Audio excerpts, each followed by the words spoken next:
Hi everybody, happy Sunday. I hope that your week went well, that your weekend has gone well.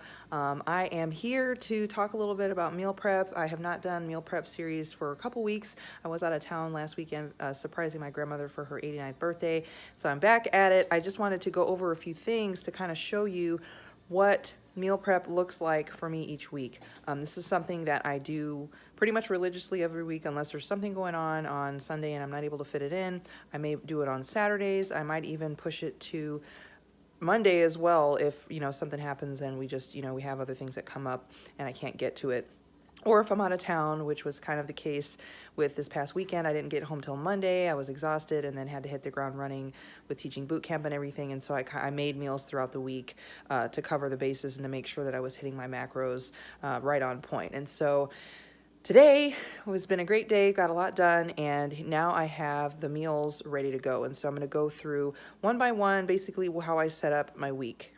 So I'm going to go ahead and start with what I've got for lunches and dinners. This is something that is interchangeable for me, really. As long as I'm eating all my meals throughout the day, the macros are going to be on point.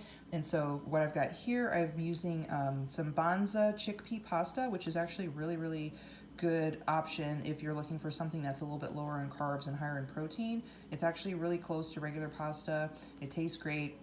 Almost can't tell the difference, and it's really good. I've got also in here some ground venison that my husband harvested, as well as some organic marinara sauce and a little bit of Parmesan cheese.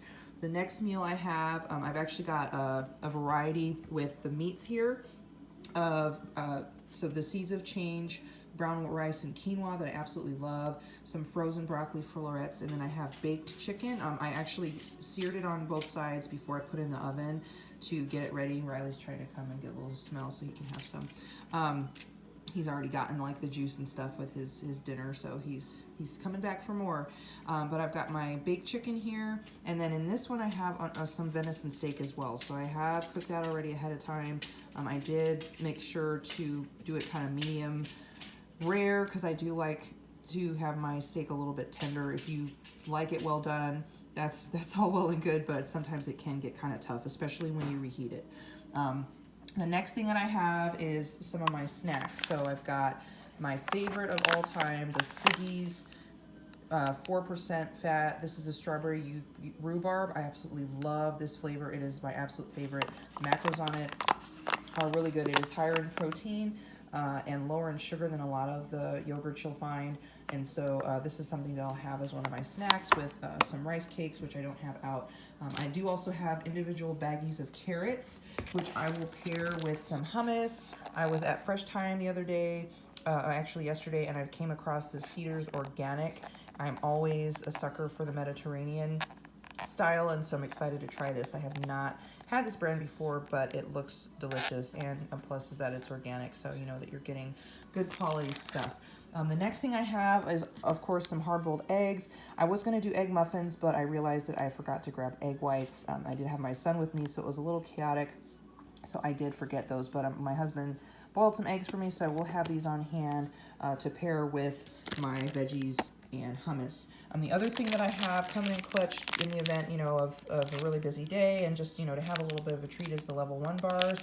These are a great option for on the go if you don't, have time to make a shake, if you're traveling, if you're in the car, just something you can grab really quickly and smash, because these things are seriously like candy bars. They're phenomenal.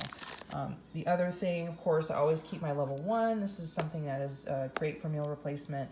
I will have it in my coffee. This is actually the strawberry milkshake flavor, but I do put the milkshake Level 1 or the German chocolate cake or the pumpkin spice latte. I still have some of that left. They're absolutely phenomenal flavors. They're absolutely delicious.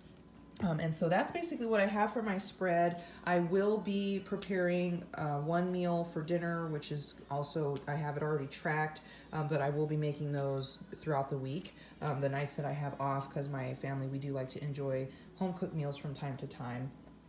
The other thing that I wanted to talk about was how I add flavor to my different meats that I have here so I can kind of change up the flavor profile. One of the things that I really enjoy is the Tessemae's honey mustard. It's really, really good. This is something I would pair with my chicken. I might even put some of it on the steak. I haven't tried that yet, but this is amazing. And the macros are absolutely fantastic. It's only 10 calories per teaspoon, very low in carbs. Basically, you know, it's almost like regular mustard. It's awesome. It tastes great too. The other thing I like to use is the Private Selection. Is something I get at Kroger.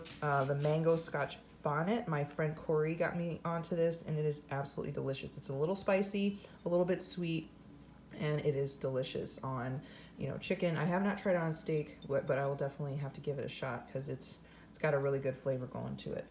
And last but not least, this is kind of like my guilty pleasure without really being bad, because I love like spicy buffalo, wild buffalo sauce. This I got at Fresh Thyme as well, and it's something that I love with my chicken and broccoli and rice. Like, you put a little bit of it on top and it seriously changes the whole entire meal. And the numbers on here are great too. I mean, it's basically, you know, we got 2 tablespoons per serving and 1.5 grams of fat, 1 gram of carbs, no protein, but it is a little higher on sodium, but I typically only will use 1 tablespoon just to keep that number down. But this stuff is really, really, really good. So hopefully, you know, this is a good spread that I've got out for here today. You know, if you have any questions, if there's anything I can clarify, or you know, you're looking for help with your meal planning, please feel free to reach out. Kelly's signing out. My dog's going wild. I'm going to get these in the fridge, stacked up and ready for the week.